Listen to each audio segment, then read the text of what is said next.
Firman-Mu pelita terang jalanku, beri pengharapan dan kepastian, mampukan melewati semua persoalan, sangat teruji dan beri kemenangan. Firman-Mu ceritakan kasih-Mu, menyucikan hati dan pikiranku.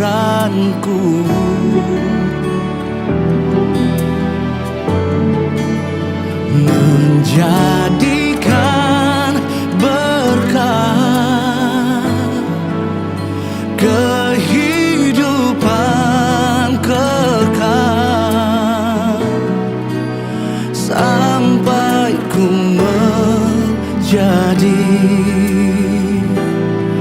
harta kesayangan-Mu.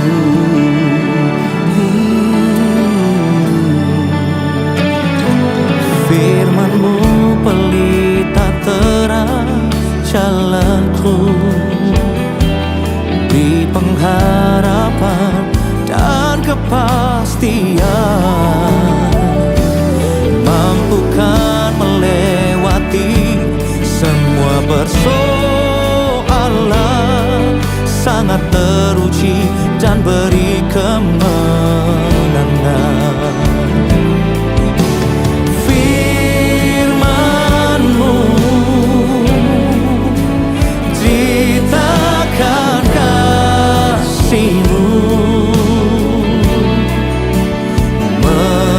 Menyucikan hati dan pikiranku,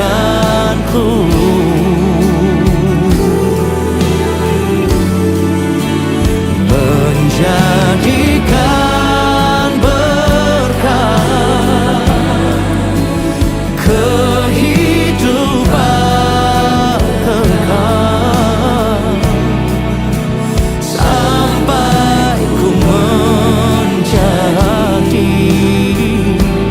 harta kesayangan-Mu.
Haleluya. Mari bersama mempersiapkan hati belajar firman Tuhan. Haleluya, ini kerinduan kami, membuka hati, pikiran, hidup kami di hadapan Tuhan. Kami perlu firman-Mu, kami perlu sabda-Mu. Terima kasih Roh Kudus, Kau berkarya lebih lagi. Haleluya. Haleluya. Haleluya. Amin, amin, amin. Apa yang tak terlintas di pikiranku dan tak pernah dilihat oleh mataku dan tak pernah timbul di dalam hatiku, itu yang Kau. Amin. Nyatakan lagi, Engkau Tuhan bagi kami. Engkau Tuhan yang paling mengerti. Engkau pribadi yang memahami dalamnya relung hati. Kau tahu, Kau mengasihiku. Ku percaya kuasa-Mu ajaib. Ku percaya Yesus sanggup menolongku. Ku serahkan seluruh kehidupanku sampai ku melihat mujizat nyata dalam hidupku. Mari yakin katakan, Engkau Tuhan yang paling mengerti. Engkau pribadi yang memahami dalamnya relung hati. Kau tahu, Kau mengasihiku. Ku percaya kuasa-Mu ajaib. Ku percaya Yesus sanggup menolongku. Ku serahkan seluruh kehidupanku sampai ku melihat mujizat nyata dalam. Kami percaya, ku percaya kuasa-Mu ajaib. Kami percaya Kau sanggup menolongku. Ku serahkan seluruh kehidupanku sampai ku melihat mujizat nyata dalam hidupku. Yang mau tetap percaya, kita bangkit berdiri bersama.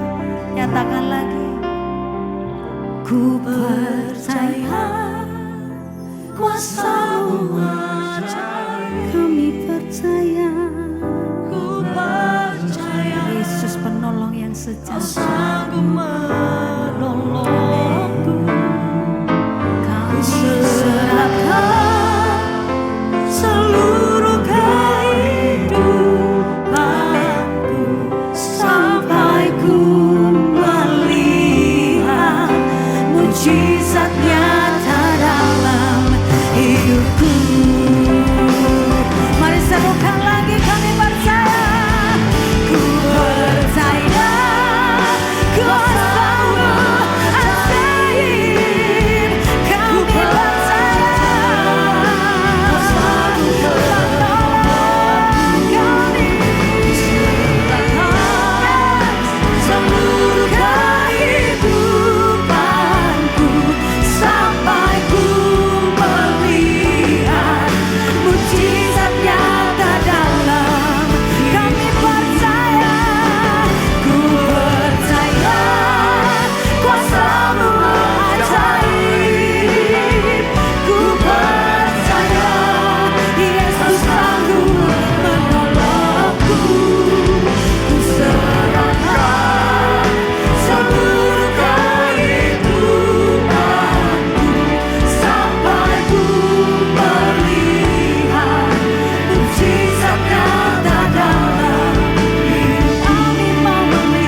haleluya.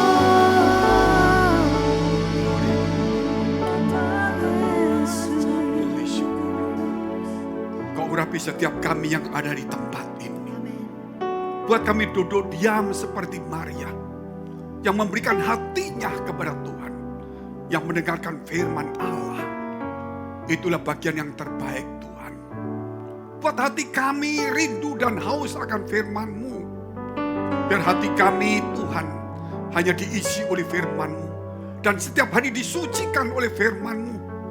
Karena setiap hari terjadi erosi, tawaran, godaan dunia yang kerap kali kami juga bisa jatuh. Sebab itu Tuhan, biarlah firman-Mu menjaga kami, menguatkan kepada setiap kami, menyadarkan kepada kami bahwa Engkaulah yang kami nantikan. Kau memberkati umat-Mu saat di tempat ini. Mereka yang dalam pergumulan, dalam masalah, persoalan, tantangan. Tuhan, kiranya Engkau tahu apa yang kami pergumulkan. Dan Kau pasti sudah memberikan jalan keluar kepada kami. Berikan iman kepada kami, supaya kami bisa berjalan sampai ke jalan yang Tuhan telah siapkan bagi kami. Sehingga kami tidak putus asa dan jauh daripada-Mu. Kiranya Tuhan, kami juga berdoa untuk mereka yang sakit. Biar rasa sakit itu menyadarkan Tuhan betapa sedihnya di neraka. Sehingga kami mulai kembali kepada Tuhan. Dan Kau menyembuhkan segala sakit penyakit kami. Di dalam nama Tuhan Yesus, kami sudah mengucap syukur dan berdoa. Haleluya. Amin, amin, amin. Shalom. Silakan duduk saudara. Suatu hari saudara, saya kehilangan uang $1.000. Satu lembar. Di saat itu ketika hilang sudah tidak mungkin lagi. Karena saya mesti naik pesawat dan tidak mungkin mencari tempat di mana saya saat itu ada di sana dan waktu kehilangan di situ. Sehingga saya di rumah bolak-balik mikir mau cari di mana. Karena saya sudah terbang kembali ke rumah saya di Singapura. Sedangkan waktu hilangnya itu ada di kota di Indonesia. Jadi kami cuma sedih aja, saudara. Pada saat mau tutup tahun, ada satu kegembiraan. Tapi juga ada yang kesedihan, mengapa sampai hilang uang seperti itu. Itu bukan dicuri orang, tapi hanya kelalaian. Saudara, ini kita ngomong kehilangan. Betapa sedihnya saudara kalau kita ini sampai kehilangan harta kita, kehilangan orang yang kita cintai, pasti kita sedih. Tetapi bisakah saudara bisa merasakan sedihnya Tuhan kalau ada jiwa yang terhilang dari hadapan Tuhan? Bukan tidak gereja, bukan juga karena dia tidak mengadakan persekutuan. Tapi dia meninggalkan Tuhan. Banyak orang di gereja masih percaya Tuhan. Tapi hilang dari hadapan Tuhan. Karena datang di gereja bukan untuk mencari Tuhan. Banyak orang meninggalkan persekutuan walaupun dia masih percaya Tuhan. Tuhan sedih. Terlebih orang yang meninggalkan Tuhan, saudara. Sebab itu hari ini, mari kita cari yang hilang. Jangan cuma mencari yang hilang, apa yang hilang dari diri kita. Apa yang kurang dari diri kita. Tetapi kita harus punya hati juga untuk mencari yang hilang. Yaitu Allah yang kehilangan. Allah tidak pernah kehilangan, saudara, kalau kita melihat Allah itu sempurna. Tetapi kehilangan jiwa-jiwa yang seharusnya diselamatkan. Tapi karena kemudian dia berpindah. Mungkin karena kecewa. Mungkin juga karena ulah kita yang menjadi batu sandungan. Mungkin juga karena kita kurang memperhatikan, kurang mendoakan. Oleh sebab itu, saudara, mari selagi kita berkumpul, kita harus menjadi berkat, bukan menjadi batu sandungan. Bahkan kalau ada yang hilang, ada yang terluka, nggak usah dicemooh, nggak usah dijauhi. Tapi dirangkul, didoakan, dibawa kembali. Kita harus punya hati seperti itu. Karena bagi Tuhan satu jiwa itu lebih mahal dari segalanya. Karena setiap jiwa itu dia mengorbankan darahnya di muka bumi ini. Dia harus jadi manusia, harus menderita meninggalkan surga yang mulia. Dan dia harus lahir sebagai manusia tidak berdaya. Dia harus dicaci maki. Dia melakukan semua yang baik, tetap dia disalibkan. Dia kekurangan makan sampai kelaparan. Dia tidak punya rumah, padahal dia punya semua alam semesta. Surga itu kepunyaan dia. Hanya untuk apa, saudara? Untuk jiwa-jiwa kita. Sebab itu mari kita punya hati. Bukan hanya mencari apa yang hilang dari diri saya. Tetapi kita punya hati. Yaitu kita mencari apa yang hilang dari hadapan Tuhan. Mungkin Tuhan kehilangan, saudara. Kita harus menemukan kembali, yaitu jiwa-jiwa yang telah dititipkan kepada kita. Karena Tuhan telah menitipkan jiwa itu kepada kita, sehingga kita harus mencarinya. Jangan mengembalikan kepada Tuhan, karena kita dipercaya. Beritakan Injil, selamatkan jiwa-jiwa itu. Carilah jiwa-jiwa itu. Sehingga tema hari ini, cari yang hilang. Cari yang hilang itu bukan bicara, saudara, yang hilang dari hidup kita. Tapi kita cari yang hilang dari hadapan Tuhan. Mulai hari ini kita harus diisi oleh hati Tuhan. Bukan hati kita saja. Yaitu yang selalu memikirkan diri sendiri. Kita lihat dulu firman Tuhan dalam Lukas 15 ayat yang ke-7. Lukas 15, aku berkata kepadamu, demikian juga akan ada sukacita di surga. Karena satu orang berdosa yang bertobat lebih daripada sukacita karena 99 orang benar yang tidak memerlukan pertobatan. 99 orang yang benar di gereja duduk diam. Tidak berbuat jahat. Tapi tidak ada pertobatan nyata. Saudara. Tuhan sukacita saudara bisa datang di gereja. Tuhan senang kalau saudara tidak berbuat jahat. Tetapi lebih utama, yaitu kalau Tuhan telah menemukan satu jiwa yang betul-betul memerlukan pertobatan, yang hilang dari hadapan Tuhan. Kenapa saudara? Karena yang 99 itu merasa benar, tidak perlu lagi ada pertobatan. Bukankah itu sekarang ada di gereja di mana-mana? Aku sudah percaya Tuhan, aku sudah di gereja, aku sudah menjadi orang benar. Tidak perlu aku bertobat. Pertobatan itu setiap hari. Kita harus setiap hari diperbarui. Diperbarui berarti kita harus bertobat. Saudara, walaupun seorang pendeta pun juga sama, tidak ada bedanya. Karena kita punya darah dan daging juga sama. Kita diciptakan dari debu. Hanya roh Allah mampir di hati kita. Saudara, dan mau singgah di hidup kita. Tapi tetap tubuh kita adalah manusia yang lemah. Sebab itu kita memerlukan pembaruan setiap hari. Setiap hari, saudara. Tuhan katakan bahwa kita akan diperbarui. Dan setiap hari kita memerlukan pertobatan. Jangan cuma kita merasa bahwa kita sudah percaya Tuhan supaya pelayan Tuhan tidak memerlukan pertobatan. Mungkin karena kita mungkin lupa berdoa. Mungkin kita tidak mendoakan orang lain. Mungkin kita di gereja sibuk seperti Marta, bukan seperti Maria. Sehingga Tuhan berkata, Marta, Marta, engkau sibuk walaupun melayani. Tapi tidak seperti Maria yang duduk diam di bawah kaki Tuhan. Saudara, Tuhan memuji. Mungkin kita melayani luar biasa. Kita sibuk bawa kursi, semuanya kita lakukan. Tapi kita lupa duduk diam di bawah kaki Tuhan. Saudara, itu juga sesuatu yang perlu pertobatan kembali. Banyak hal saudara kalau kita melihat. Sebab itu kita lihat dulu. Orang yang hilang. Lukas 15 ayat 25-32. Poin pertama, hilang dari hadapan Tuhan. Hilang dari hadapan Tuhan. Tetapi anaknya yang sulung berada di ladang dan ketika ia pulang dan dekat ke rumah, ia mendengar bunyi seruling dan nyanyian tari-tarian. Lalu ia memanggil salah seorang hamba dan bertanya kepadanya, apa arti semuanya ini, kok tiba-tiba ada pesta? Anak sulung yang sama bapaknya ini bingung. Kok papa ngadakan pesta, ada apa? Lalu ia memanggil hamba, ada apa ini? Kok tiba-tiba ada pesta? Kok nggak kasih tahu? Kok mendadak saja? Jawab hamba itu, adikmu telah kembali dan ayahmu telah menyembelih anak lembu tambun karena ia mendapatnya kembali dengan sehat, saudara.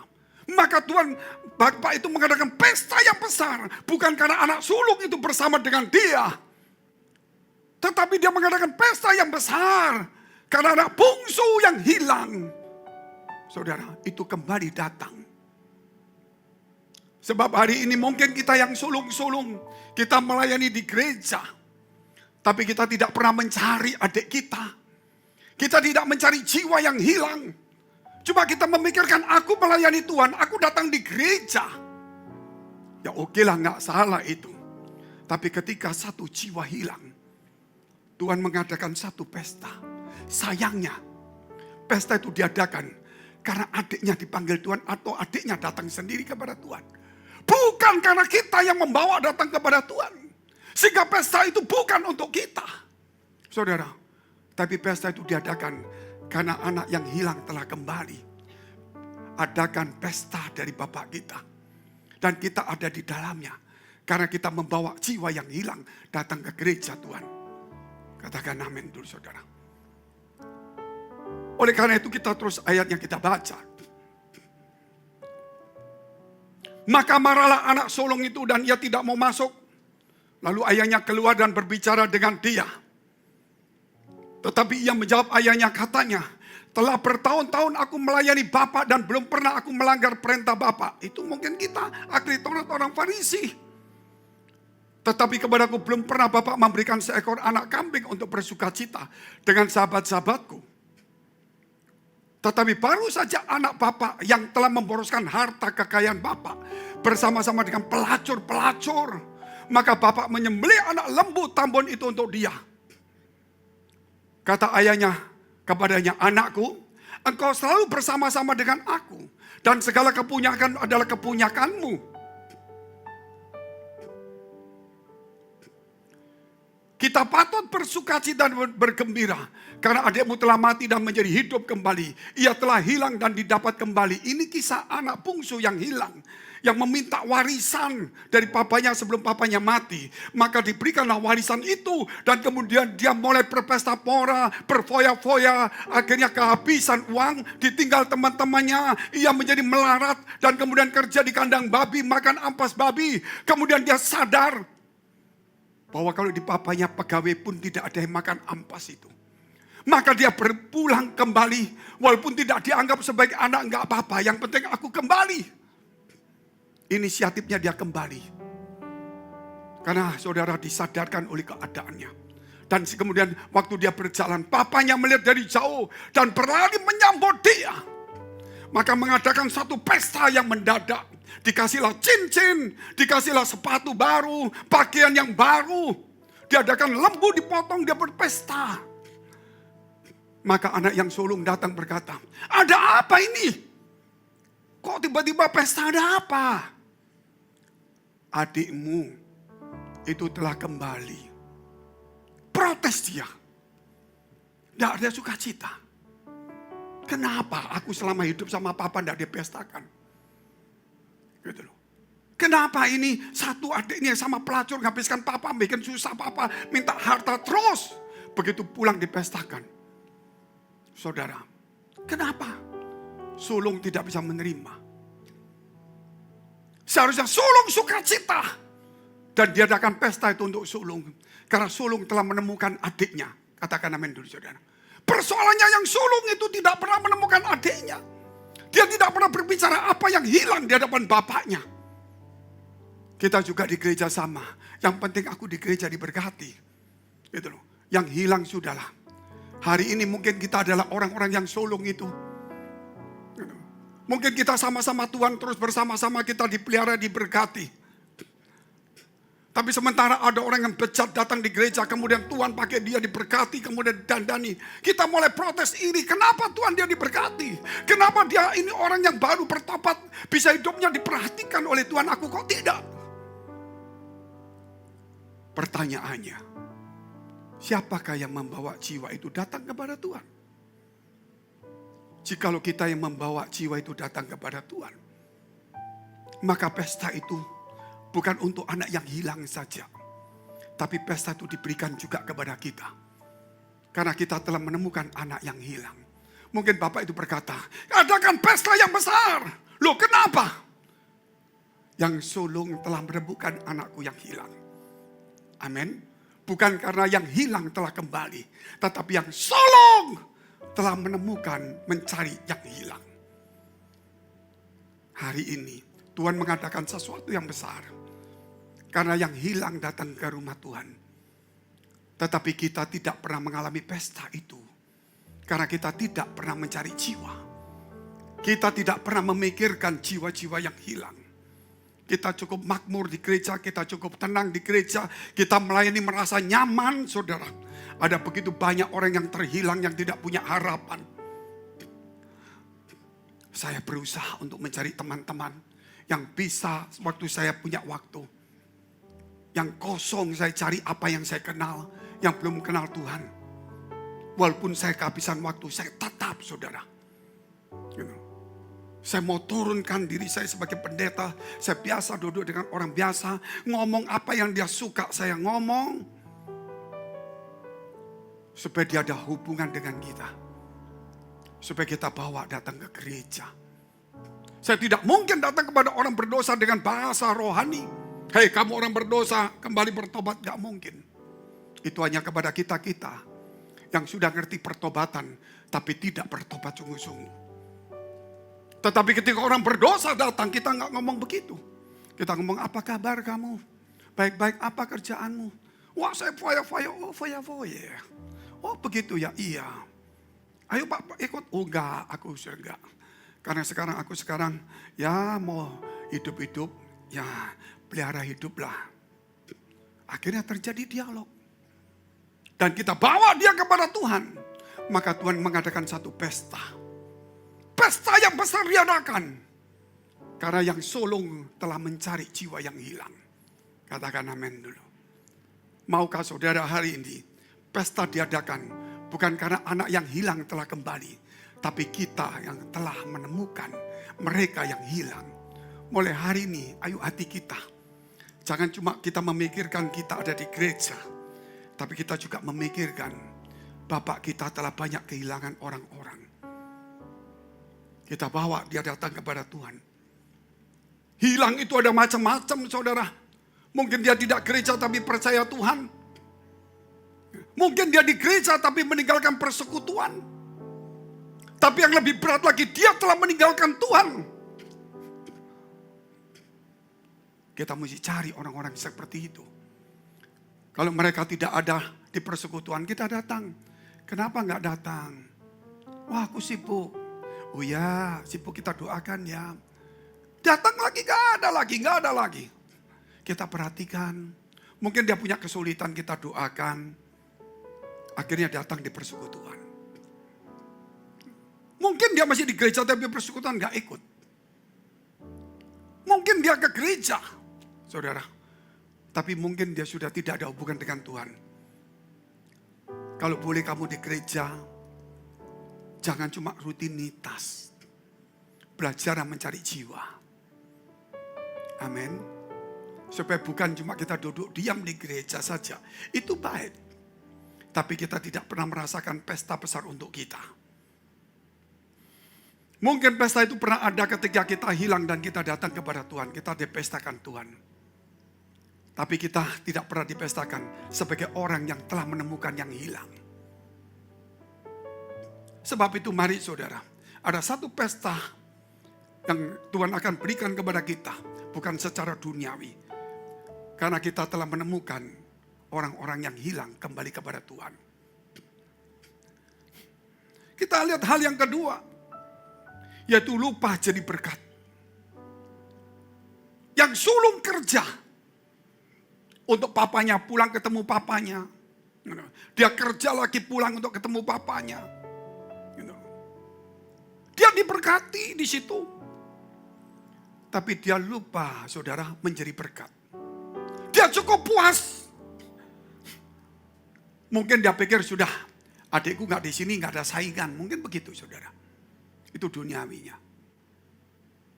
Jadi dia ketemu papanya, dia kerja, dia gak salah, dia baik. Tapi dia tidak menjadi berkat. Banyak orang di gereja juga sama. Aku baik, aku di gereja. Tapi apakah kita menjadi berkat? Firman Tuhan berkata, supaya kita menjadi terang dan garam dunia. Amin. Jadi bukan hanya di gereja percaya Tuhan, tapi menjadi terang dan garam dunia. Berapa banyak saudara, kita ini pasif saja dengan jiwa-jiwa. Kita cuma rutinitas saja. Belajar saudara supaya kita ini menjadi berkat dalam hidup kita. Anak yang sulung itu saudara, dia gak menjadi berkat. Dia gak mencari adiknya. Dia gak berusaha. Gitu loh. Tapi papanya setiap hari nunggu, kapan anakku pulang. Adiknya kerja memang. Kakaknya kerja memang. Tapi kerja saudara baik. Tapi bukan kerja untuk mencari jiwa yang hilang. Kita belajar hari ini. Selagi kita hidup, apa yang kita bisa bawa ke surga? Mobil rumah tidak bisa kita bawa. Pangkat tidak bisa dibawa. Jabatan pendeta tidak bisa dibawa. Yang kita bisa bawa adalah jiwa yang kita menangkan. Jiwa yang kita layani. Katakan amin dulu. Itu yang bisa kita bawa. Mungkin anak kita yang belum bertobat kita bawa. Yang sudah bertobat tapi tidak sungguh-sungguh kita bawa. Mungkin keluarga kita. Walaupun dia tidak mau percaya Yesus, tapi kita mencoba berdoa. Setiap usaha tidak mungkin sia-sia. Hanya kita kerap kali kurang, saudara, untuk tetap semangat. Orang yang tidak pernah putus asa, dia pasti berhasil. Tapi orang yang putus asa, dia selalu gagal. Saya pernah datang kepada satu toko jual bangunan. Saya datang kepada dia, saya beli barang, saya cerita tentang Tuhan. Kebetulan kita kenal pelan-pelan. Datang lagi cerita Tuhan, saya kasih undangan. Itu belum gereja. Sampai 3 tahun saya datang, saya kasih gitu. Satu hari dia ngomong gini, Pak, ini sudah 4 tahun Bapak terus ngomong saya tentang Tuhan terus loh. Persoalannya, saya belanja di tempat dia. Kalau saya nggak belanja, saya diusir. Saya tetap ngomong Tuhan. Suatu hari saya dengar, dia sudah ke gereja. Orang yang sibuk cari uang, gak perlu Tuhan. Gitu. Saya bisa ngomong dia, karena saya sebagai pelanggannya. Kalau saya cuma datang bawa pendeta, datang di gereja dong. Cari duit, cari jemaat aja kamu. Tapi saya udah beli barangnya dia. Saya duduk diam ngobrol. Saudara, saya ngomong tentang Tuhan. Dia gak bisa menolak. Karena saya datang menjadi berkat, bukan mencari berkat. Saya bukan datang ke rumah orang memberikan sodor seperti memberikan proposal, tidak. Saya belajar untuk menjadi berkat. Setiap orang, saudara, kalau mau menangkan jiwa, harus bisa menjadi berkat. Dan harus bisa berkorban. Sebab itu kalau kita, saudara, egois tidak mungkin bisa. Sebab itu yang sulung ini lupa kepada adiknya. Dia hanya cuma memikirkan pekerjaan dia. Dia cuma memikirkan berkat-berkat, dia lupa untuk menjadi berkat. Dalam kehidupan kita juga sama. Berapa banyak saudara gereja-gereja yang sudah besar, gerejanya besar, uangnya banyak, lupa menjadi berkat. Ada begitu banyak gereja di desa. Saudara, jemaatnya penuh, gedungnya nggak cukup. Kita gedungnya besar, jemaatnya tidak penuh. Sewanya lebih mahal. Uang kita bertumpuk-tumpuk bagi gereja besar. Tidak tahu kemana. Di sana kekurangan itu saudara kita. Saudara. Seakan-akan kita ngomong, karena kamu kurang berdoa. Daniel itu yang sering berdoa. Tetap masuk di gua singa. Apakah Daniel kurang berdoa? Setiap hari 3 kali dia naik ke atap rumahnya. Dia membuka jendelanya menghadap ke Yerusalem. Dia memuji berdoa kepada Tuhan sehari 3 kali. Tapi tetap dimasukkan di gua singa. Tapi Tuhan tolong dia. Saudara, kenapa ada gereja yang kurang kaum miskin? Kenapa Tuhan tidak mau bikin semua gereja cukup semua? Supaya yang kaya, yang kuat berhasil menjadi berkat yang lemah. Katakan amin dulu. Bukan menyombongkan aku yang benar. Kalau saudara kita diberkati. Kenapa aku diberkati? Oh, karena aku berdoa, dia kurang berdoa. Oh, karena nasibku baik, dia tidak baik. Itu benar. Tetapi saudara berkata begini. Aku diberkati. Supaya aku bisa menjadi berkat bagi mereka yang kurang. Amin. Itu alasan yang paling benar. Bukan karena aku benar. Bukan karena aku doaku lebih hebat. Tetapi yang pasti aku harus menjadi berkat bagi orang lain. Kita juga sama dalam hal ini gereja kita. Setiap bulan berapa kali kita misi. 1 bulan kita minimal 4-5 kali misi. Cuma memang tidak untuk kota ini saja.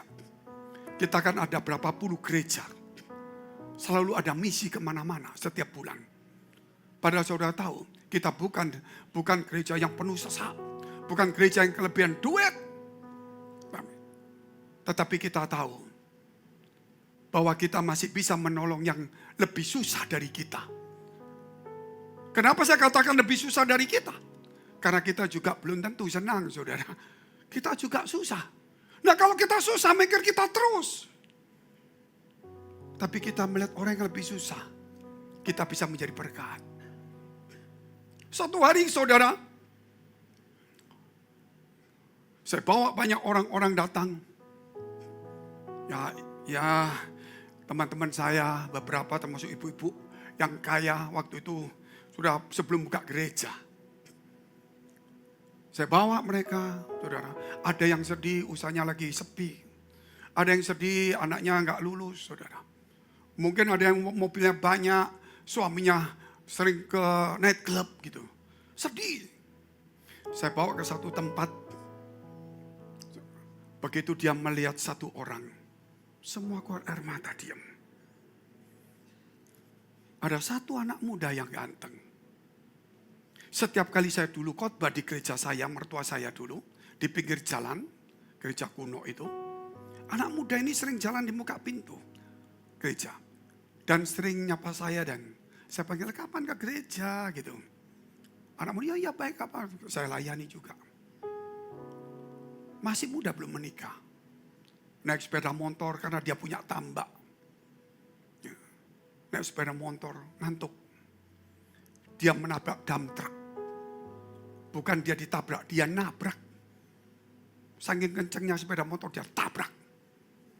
Sepeda motornya masuk, dia masuk. Kakinya hancur. Yang satu ini, maaf, seperti sate. Gitu. Jadi bukan putus, hancur. Sampai dikasih besi 3.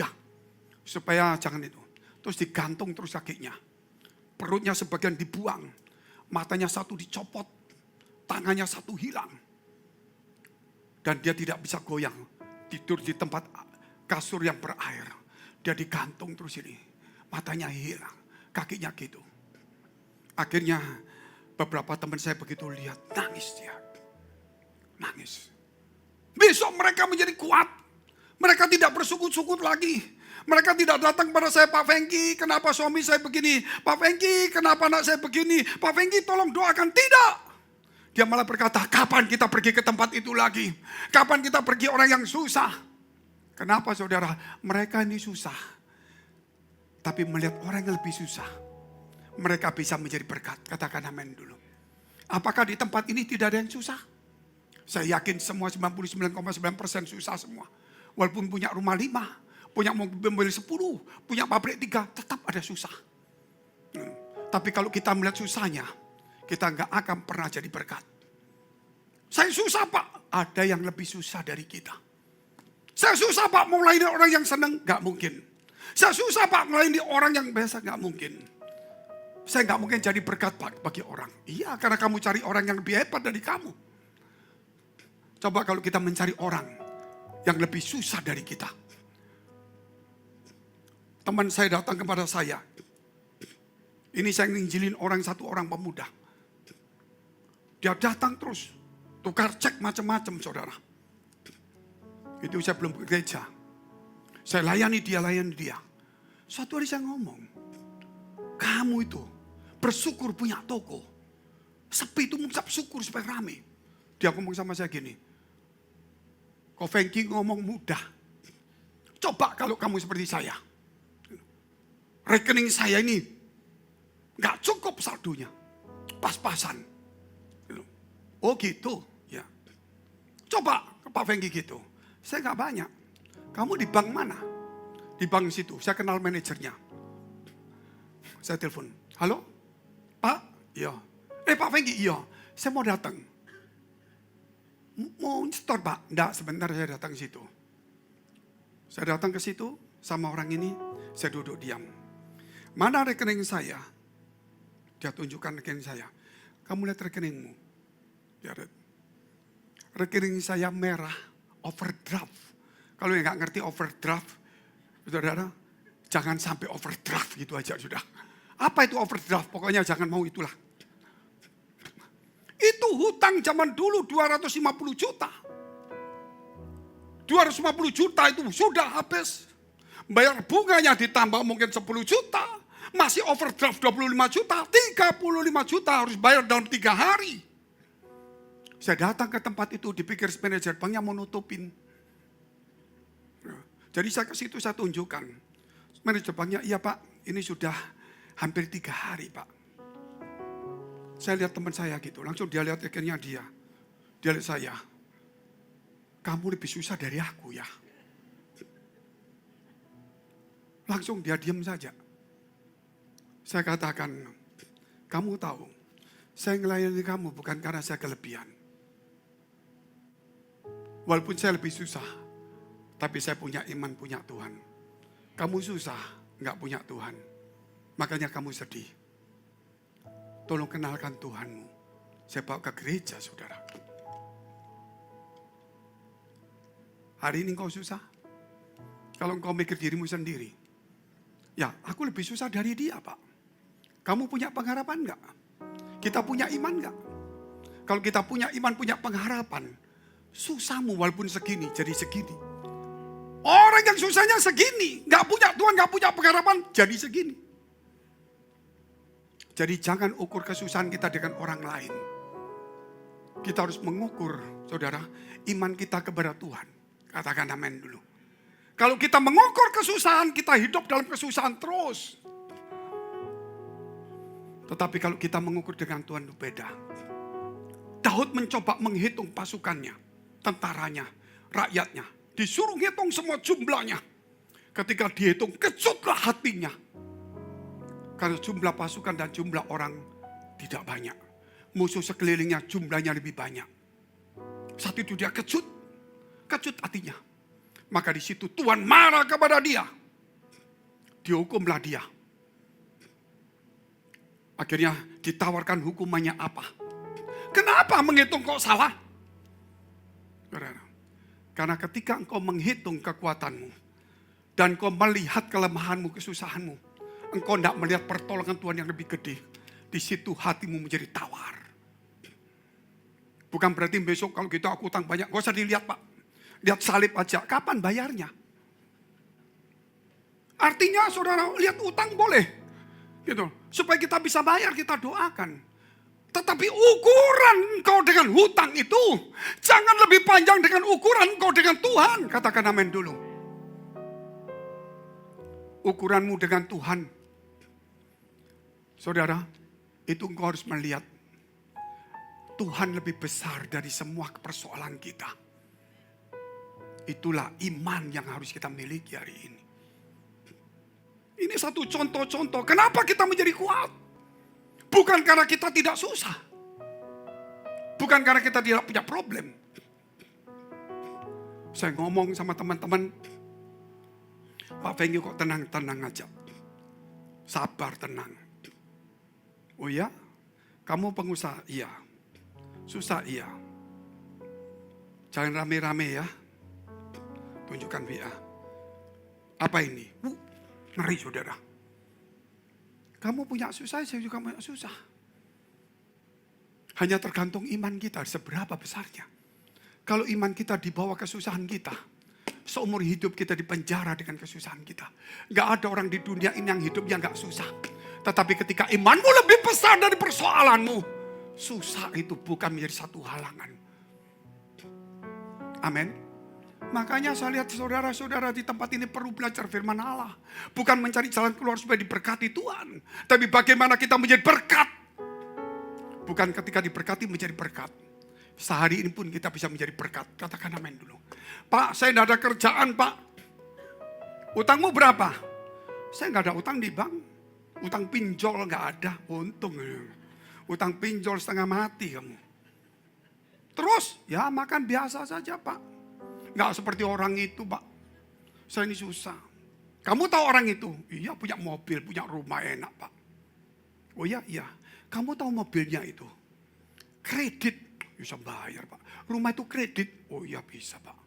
Bayar kreditnya gak cukup. Mau disita. Ampun saudara. Kamu lihat mobilnya bagus. Kamu lihat rumahnya enak. Kamu gak lihat hatinya susah setiap hari. Sampai menangis di hadapan Tuhan. Sedangkan kamu hidupnya gak punya uang. Gak punya hutang. Jangan mengukur apa yang kita lihat. Amin. Ukurlah seberapa besar hubunganmu dengan Tuhan. Itu yang lebih penting. Jangan menghitung-hitung kekuatanmu. Jangan juga menghitung kekuranganmu. Tapi coba hitung kasih Tuhanmu kepada engkau. Tepuk tangan dulu untuk Tuhan yang luar biasa. Kalau kita selalu menghitung kekurangan kita, kita menghitung harta kita, kita merasa kurang. Kalau kita menghitung kekurangan kita, kita merasa miskin, susah. Tapi kalau kita menghitung kasih Allahku, terlalu besar. Lebih daripada segala yang aku milikinya. Sebab itu kenapa kita dijajah oleh kesulitan kita. Karena saudara tidak pernah menghitung kasih Tuhan. Engkau mengukur Tuhan, saudara, lebih kecil daripada hutangmu, dari masalahmu. Jadikan Tuhan lebih besar dari semua persoalanmu. Kita lihat hal yang ketiga, saudara. Jangan fokus kepada diri sendiri. Orang sulung itu fokus kepada dirinya sendiri. Tetapi papanya mau anak yang baik, yang gak baik. Saudara, yang baik diperhatikan. Yang gak baik didoakan supaya jadi baik. Itu namanya orang tua. Amin. Kalau kita punya hati bapak juga sama. Gitu loh. Aku baik. Ada adikku gak baik. Ada kakakku gak baik. Aku mesti doakan dia. Aku di gereja punya pelayanan. Aku punya Tuhan, punya harapan. Di sampingku di gereja terus. Imannya tumpul. Aku tidak mau menghina. Aku akan melayani dia. Ada begitu banyak cerita, saya tidak bisa cerita. Waktunya memang mau habis. Tetapi saudara lihatlah, belajar dari pohon. Belajar dari pohon apa pak? Pohon apa saja lah. Pohon itu mati-matian ambil air dari bawah. Tetes demi tetes, waktu kering. Dia tarik akarnya, cari air sisa-sisa di bawah. Kalau kita timba cepat, kalau dia ngambil satu tetes pelan, dibawa sampai ke atas, mungkin 1 bulan. Tambah tinggi, tambah 1 bulan. Tapi karena setiap hari dia kerja, maka saudara, begitu muncul tetes, itu setiap detik ada tetesan. Karena dia kerja terus. Tapi untuk mencapainya, dari bawah sampai ke atas, itu berbulan-bulan. Belum waktu di tengah, diambil oleh rantingnya. Belum untuk yang itunya, untuk supaya besar. Diambil untuk yang di atas bagaimana kurang. Terus dia salurkan terus. Ketika dia berbuah, dia makan buahnya. Siapa yang makan buahnya? Kadang-kadang yang memelihara yang makan buahnya. Yang menanam. Yang lebih celaka lagi, gak nanam makan buahnya.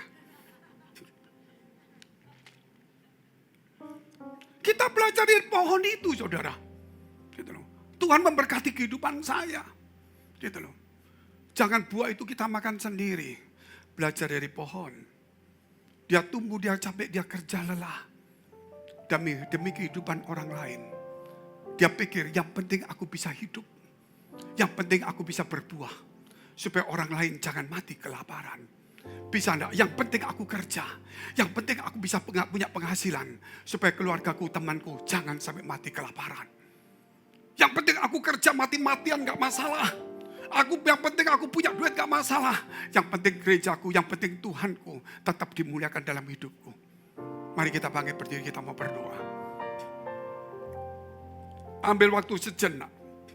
Biar hari ini kita punya hati untuk mencari yang hilang. Ada orang yang hilang dari persekutuan, tapi masih di gereja.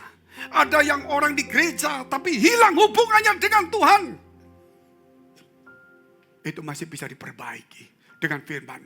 Lebih celaka lagi, orang yang hilang dari hadapan Tuhan, yang meninggalkan Tuhan. Tugas kita sebagai anak-anak sulung, mari kita cari jiwa-jiwa itu. Suatu hari ada pesta yang besar. Bukan karena anak bungsu yang datang, yang terhilang kembali. Tapi pesta itu untuk yang sulung. Karena yang sulung telah menemukan yang hilang. Hari ini mari kita punya hati yang seperti itu. Ingat, kita hidup menjadi berkat. Ingat, kita hidup bukan untuk diri sendiri. Belajar dari pohon. Oleh sebab itu Tuhan selalu memberikan contoh tentang hidup adalah seperti pohon. Pohon anggur, pohon ara dan sebagainya. Supaya kita belajar. Kita mati-matian kerja. Kita mati-matian dekat Tuhan. Hanya tujuan satu. Supaya menjadi berkat bagi banyak orang. Aku kerja susah. Yang penting keluargaku bisa hidup tenang. Aku kerja luar biasa capeknya. Supaya orang yang susah aku bisa tolong. Aku setengah mati kerja sambil berdoa. Yang penting gerejaku dan Tuhanku dipermuliakan. Tuhan, kami berdoa untuk saat ini kepada setiap orang yang ada di tempat ini. Engkau sucikan setiap hati kami dengan firman-Mu. Biar melalui firman ini Tuhan, kami disadarkan kembali. Biar kami belajar Tuhan tidak melihat diri kami yang benar. Supaya kami boleh belajar mencari sesuatu yang hilang. Bukan kami yang kehilangan, tapi Engkau yang kehilangan jiwa. Biar kami punya hati untuk mengenal Engkau. Kesedihan-Mu karena jiwa-jiwa yang hilang. Supaya bangku-bangku Tuhan boleh bertambah dengan jiwa-jiwa. Supaya Engkau disenangkan. Engkau memberkati setiap kami di tempat ini. Engkau urapi setiap kami di dalam nama Tuhan Yesus Kristus. Biar hati kami boleh diubahkan. Glory, haleluya. Terima kasih Tuhan. Haleluya. Terima kasih Tuhan. Kami boleh di tempat ini, kami boleh memuji Tuhan. Kami boleh menyembah Tuhan. Semua karena kasih-Mu Tuhan. Biarlah menjadi dupa yang harum di hadapan Tuhan. Penyembahan dan pujian setiap kami. Terima kasih Tuhan, perkenan kami boleh mendengar firman-Mu. Terlebih terima kasih kami boleh menerima tubuh dan darah Yesus. Sehingga kami boleh diingatkan betapa besar kasih Tuhan atas hidup kami. Kami sebentar mau berpisah satu dengan yang lain. Tuhan, sebelumnya Tuhan kami berdoa. Untuk gereja-gereja yang ada di seluruh dunia. Bagi para hamba Tuhan sampai kepada semua jemaatnya. Kiranya Tuhan memberkati mereka semuanya. Supaya mereka menjadi berkat dan berdampak. Sehingga gereja di seluruh dunia dipenuhi oleh jemaat yang mencari Tuhan dengan tulus dan takut akan Tuhan. Buat semua hamba Tuhan dan gereja bersatu. Rukun dan tidak terpecah-pecah supaya dunia percaya. Yesus adalah Tuhan bagi kemuliaan Allah Bapa di surga. Demikian juga untuk gereja di mana kami Engkau percayakan untuk mengembalakannya, yaitu gereja Blessing in the Spirit. Tuhan, kami juga berdoa untuk persembahan dari jemaat dan umat-Mu. Kiranya menjadi dupa yang harum di hadapan Tuhan. Dan biarlah persembahan ini berkenan kepada Tuhan sebagaimana persembahan Habel. Tuhan, berikan kemurahan-Mu. Balaslah kebaikan kerelaan hati jemaat-Mu. Jaga dan lindungi mereka. Pelihara mereka beserta keluarga, pekerjaan, dan kesehatannya. Mari saudara dekapkan tangan di dada, kita mau terima berkat Tuhan. Jagalah hatimu dengan segala kewaspadaan, karena dari sanalah terpancar kehidupan. Jemaat yang dikasihi Tuhan, pulanglah. Jadilah berkat dan terimalah berkat rahmat anugerah, sukacita, damai sejahtera dari Allah Bapa di surga, di dalam Putra Tunggalnya Yesus Kristus yang telah mati bagi dosa kita dan bangkit pada hari yang ketiga, sehingga kita menyembah Tuhan Allah yang hidup, dan iman kita bukan kepada Tuhan yang mati.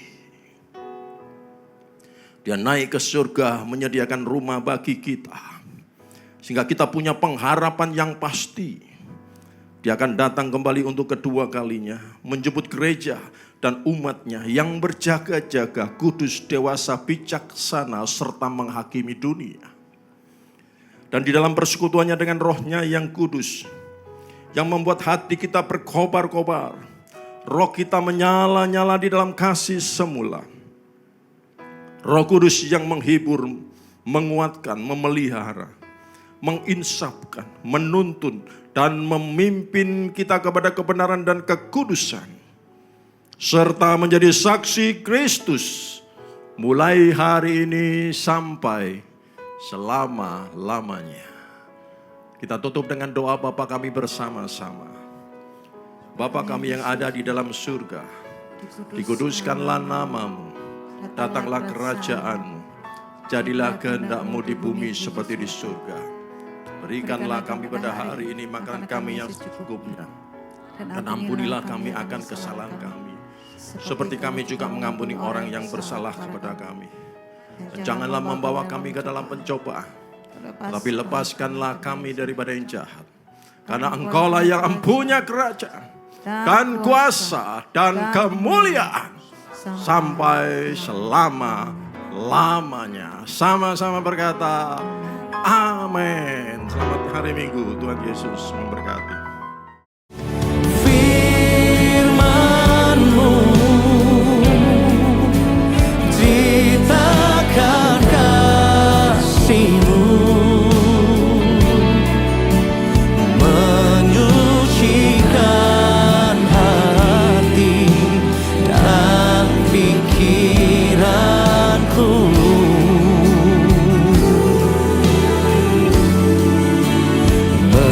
Jadikan berkat kehidupan kekal, sampai ku menjadi harta kesayangan.